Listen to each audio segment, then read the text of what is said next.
우리 좌우에 계신 분들에게 인사하겠습니다. 사랑합니다. 축복합니다.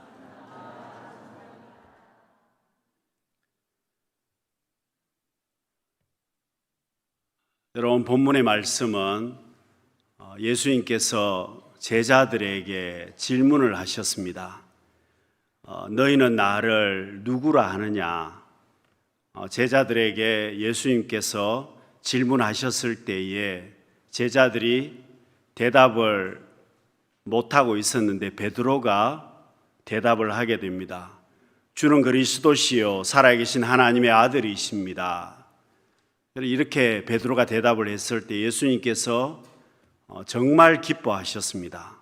그러면서 예수님께서 바요나 시몬아 내가 복이 있다 그렇게 말씀하시고 예수님이 얼마나 기뻐하셨는지 이 베드로에게 내가 천국 열쇠를 내게 주겠다고까지 말씀하셨습니다.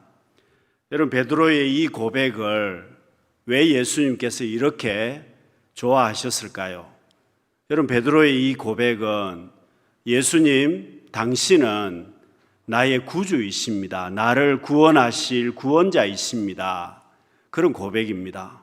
하나님께서 약속하신 그 메시아가 주님이시고 주님께서 우리를 구원하실 구원자이십니다. 그런 고백입니다. 여러분, 이것은 기독교 신앙의 가장 중요한 부분을 이야기하고 있습니다. 여러분, 예수님께서 나의 구원자이심을 믿고 입으로 고백하는 것, 이것이 얼마나 중요합니까? 여러분, 기독교를 제외한 모든 종교들은 현실에 있는 내가 무엇을 해야 하고 내가 어떤 일을 해야, 어떤 행동을 해야 구원을 얻는다, 극락에 간다, 이렇게 현실의 그런 나의 선행이나 나의 일들을 강조합니다. 그러나 여러분, 기독교는 믿음을 이야기하고 있습니다. 여러분, 성경은 우리가 어디까지 선을 행하고 어디까지 어떤 행위를 해야 구원받는다고 말하지 않습니다. 여러분, 10계명만 해도 그렇습니다. 10계명을 지키면 구원받는다 그렇게 말씀하시지 않습니다. 10계명이 중요하기는 하지만 그러나 10계명을 지켜야 구원받는다라고 말하지 않는다는 겁니다. 물론 10계명을 지키면 하나님께서 복을 주시겠다고 말씀하셨지만 여러분, 성경은 구원과 복을 분리해서 말씀합니다. 여러분, 선을 행함으로 인해서 천국 가는 것이 아니라 믿음이 있어야 한다는 겁니다. 그렇다고 해서 여러분, 성경이 선을 행하지 말라, 선한 일을 하지 말라 말하는 것이 아닙니다. 믿음이 먼저라는 것입니다. 믿음이 먼저 있어야 하고 그 다음에 10계명을 지키고 선을 행해야 한다는 것입니다. 여러분, 기독교는 하나님의 선택과 섭리를 먼저 이야기를 합니다. 그것이 우선입니다. 하나님의 섭리와 하나님의 선택이 먼저 있어야 하고 그 다음에 내가 선을 행해야 내가 행하는 모든 선들이 착한 일들이 유효하다 그런 뜻입니다. 여러분, 선행을 하지 말라는 것이 아니라 기독교는 사람이 먼저가 아니라는 겁니다. 사람이 먼저가 아니라 하나님이 먼저라는 겁니다. 그래서 어떤 분은 기독교는 천수답 종교이다 그렇게 말을 했습니다. 여러분, 말이 좀 어렵죠. 천수답 종교이다. 이 말은 가장 중요한 것은 내가 노력을 해서 얻는 것이 아니라 내가 고행을 하고 내가 수도를 해서 얻는 것이 아니라 하늘에서 하나님께서 내게 주셔야 한다는 겁니다. 여러분, 어렸을 때 시골에서 성장하신 분들은 천수답이라는 것을 알고 있습니다. 여러분, 천수답이란 말은 요즘은 관계시설이 잘 되어 있어서 물을 끌어다가 농사를 지을 수 있습니다. 그런데 이 과거의 천수답은 논이 높은 지역에 있습니다. 산 위에 있고 높은 지역에 논이 있는 논들은 비가 내리지 않으면 아무것도 할 수가 없습니다. 여러분, 농부가 열심히 어떻게 해서 모내기를 했다고 합시다. 비가 조금 내려서 모내기를 했습니다.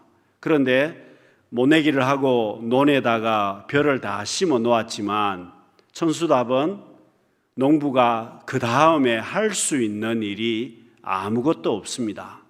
비가 내리지 않으면 농부가 그동안 심어 놓은 모든 벼들이 말라서 죽을 수밖에 없다는 겁니다. 그게 바로 천수답입니다. 여러분, 농부는 애타는 마음으로 하늘을 바라봅니다. 하늘에서 비가 내리기를 기다리고 있습니다.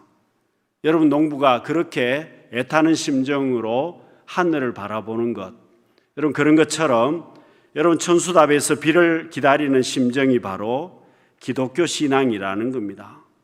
여러분, 비가 내려야 모가, 벼가 자랄 수 있습니다. 농부가 그것을 하는 것이 아니라 하늘에서 해 주어야 한다는 뜻입니다. 여러분, 기독교는 하나님께서 사람을 찾아오셨습니다.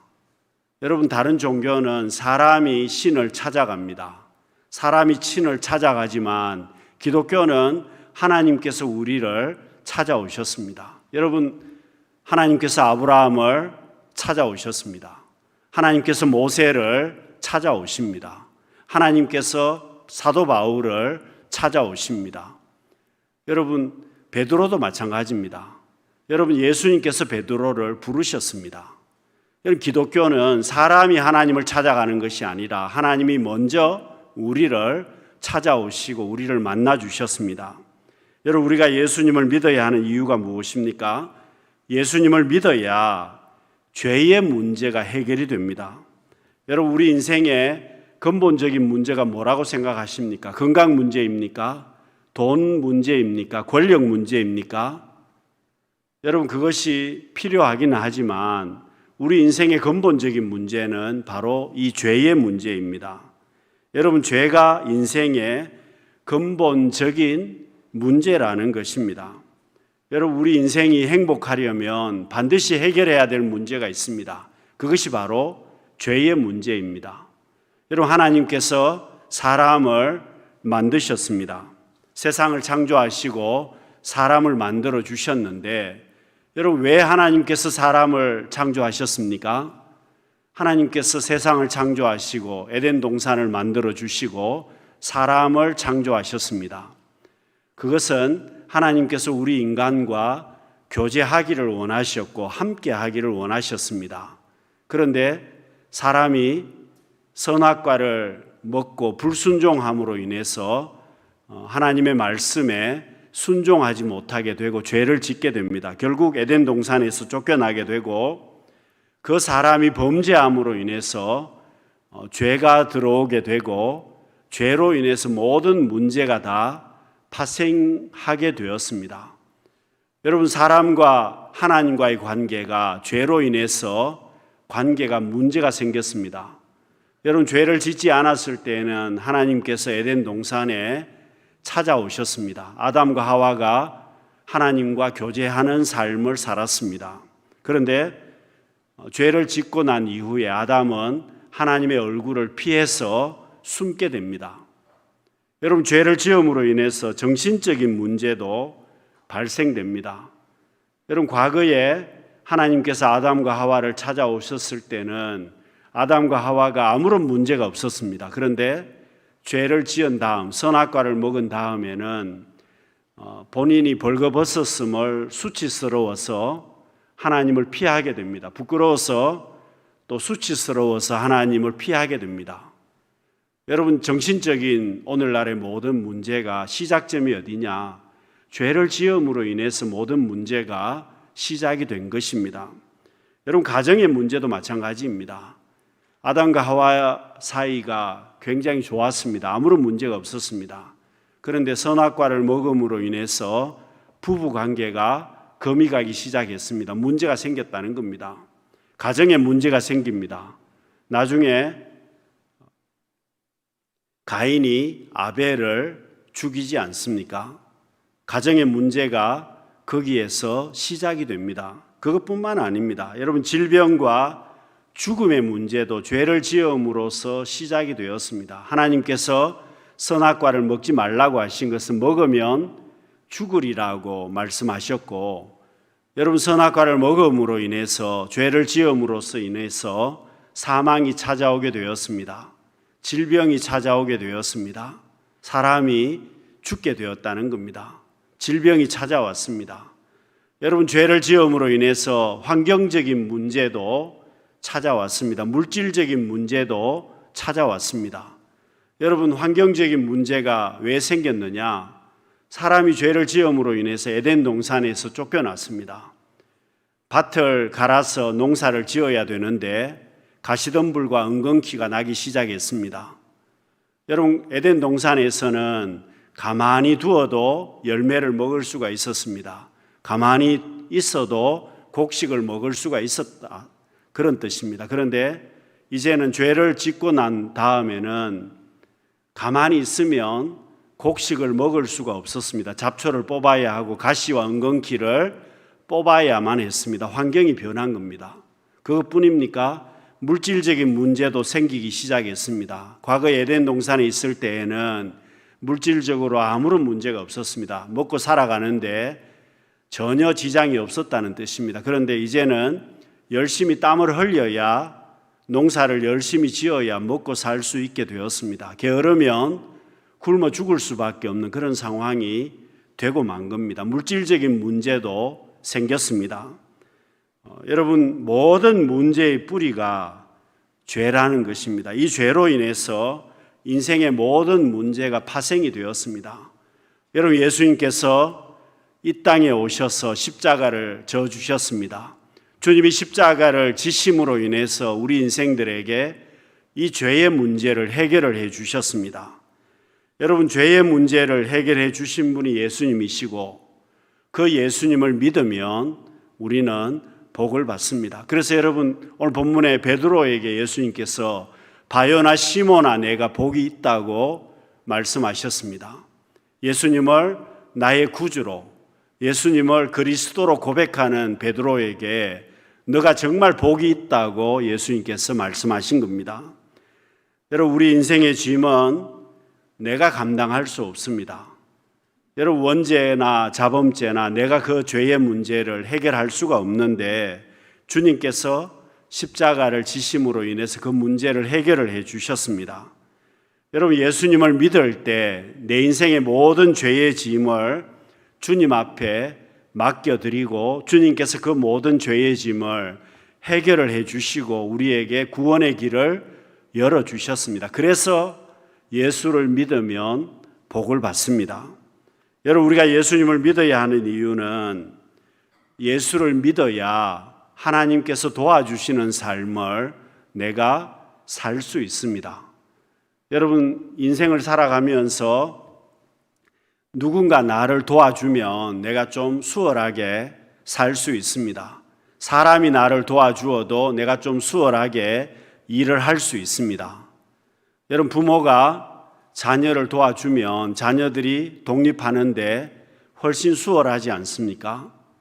여러분, 부모는 자녀를 모든 것을 다 도와주고 싶습니다마는 부모도 사람이기 때문에 한계가 있습니다. 아무리 도와주려고 해도 한계가 있다는 뜻입니다.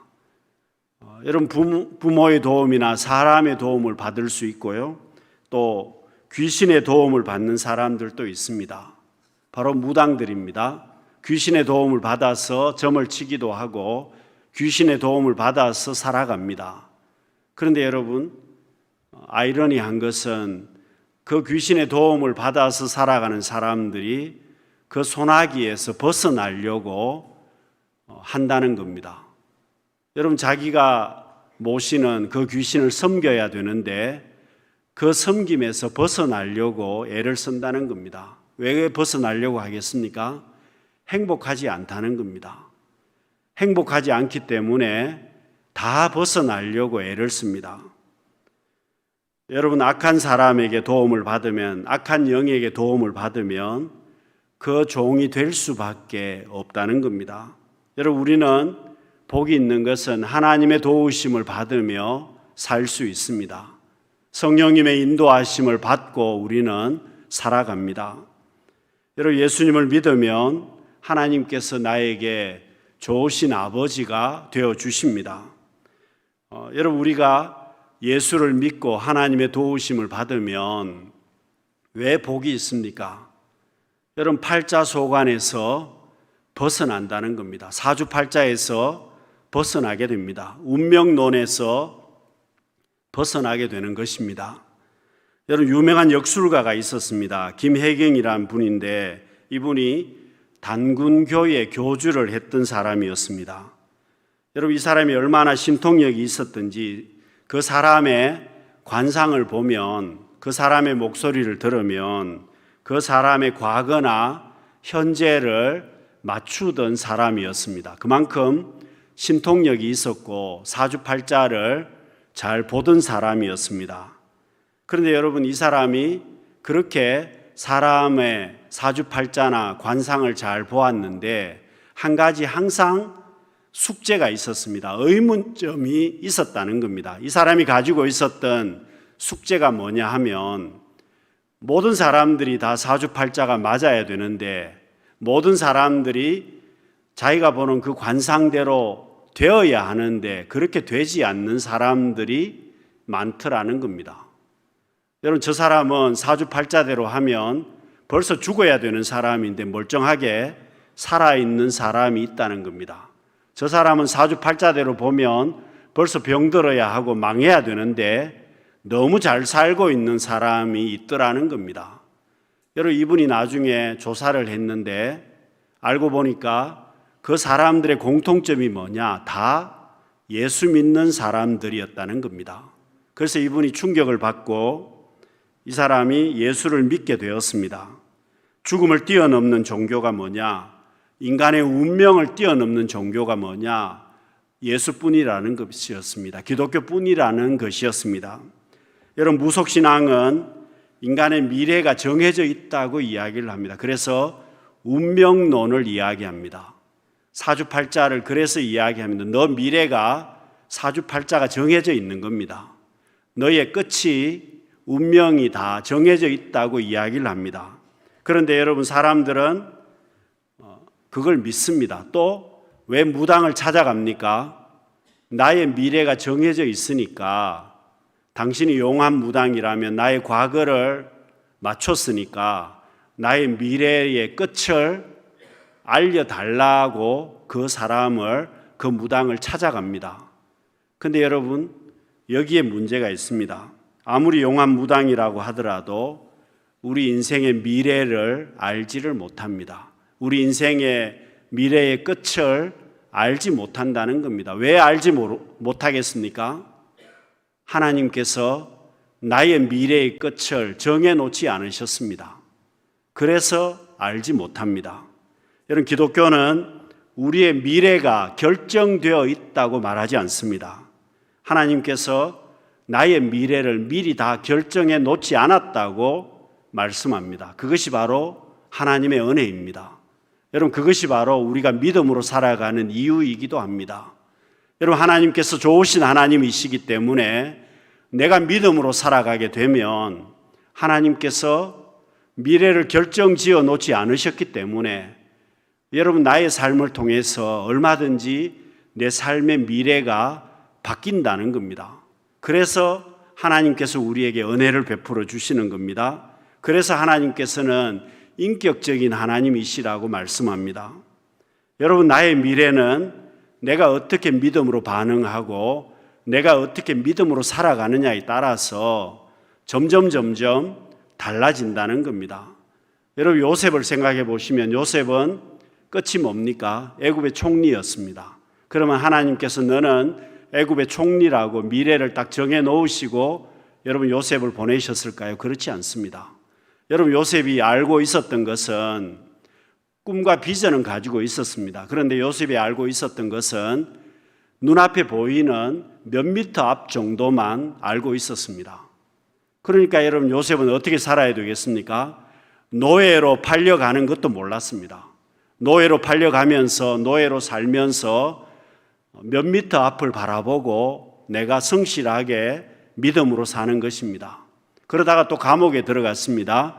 감옥에 들어가서도 성실하게 믿음으로 살아갑니다. 몇 미터 앞을 보면서 그저 살아가는 겁니다. 그런데 하나님께서 그 요셉의 삶을 인도하셔서 총리가 되게 하십니다. 하나님의 역사를 요셉을 통해서 펼쳐가십니다. 그래서 여러분, 하나님께서는 우리의 끝을 보여주시는 것이 아니라 2, 3m 앞에 내가 그걸 보고 살아갈 수 있도록 길을 열어가시는 겁니다. 그래서 여러분, 아브라함이 100세의 아들 이삭을 얻었습니다. 여러분, 왜 하필 100세겠습니까? 아브라함이 중간에 믿음으로 살지 못한 시절도 있었습니다. 그러니 여러분, 아브라함이 그 믿음대로 살아갔으면 90세에도 아들을 얻었을 수도 있었을 겁니다. 하나님께서 그 아브라함의 믿음대로 아브라함을 인도하신 겁니다. 우리도 마찬가지입니다. 여러분, 오늘 우리의 삶 역시도 하나님께서 미래의 끝을 보여주시는 것이 아니라 2, 3m 앞에 있는 것을 보고 내가 믿음으로 살아갈 수 있도록 우리를 인도해 주십니다. 그래서 여러분, 예수를 믿으면 왜 복이 있느냐? 성령 하나님께서 나를 인도해 주시는 그 인도하심을 따라 살면 우리는 복된 삶을 살게 된다는 것입니다. 여러분, 사람의 도움을 받아도 잘 살아가는데 내가 하나님의 도우심을 받으면 얼마나 잘 살 수 있겠습니까? 그래서 예수 믿으면 복을 받는다는 겁니다. 여러분, 우리가 예수님을 믿어야 하는 이유는 영원한 미래에 대한 준비를 할 수 있기 때문에 예수님을 믿어야만 합니다. 여러분, 베드로가 예수님 앞에 고백을 했습니다. 주는 그리스도시요 살아계신 하나님의 아들이십니다. 여러분, 이 고백을 주님이 왜 기뻐하셨습니까? 영원한 미래를 준비하는 고백이기 때문입니다. 여러분, 사람들은 연금만 열심히 넣으면 미래를 준비했다고 이야기합니다. 돈 모으고 건강을 100살까지 살 수 있도록 건강 준비를 해놓으면 미래에 대한 준비를 다 했다고 생각을 합니다. 그러나 여러분, 돈을 아무리 모아두어도 연금을 아무리 많이 두어도 그것은 미래를 위한 준비는 아닙니다. 몇십 년 동안은 잘 살 수 있을지 모릅니다. 그러나 여러분, 100년이 넘어가면 어떻게 준비하시겠습니까? 여러분, 우리의 미래는 죽음 이후의 세계를 준비하는 것이 정말 미래를 준비하는 사람입니다. 여러분, 히브리서 9장 27절 말씀입니다. 같이 한번 읽어보겠습니다. 한 번 죽는 것은 사람에게 정해진 것이요 그 후에는 심판이 있으리니. 여러분, 사람은 누구든지 죽습니다.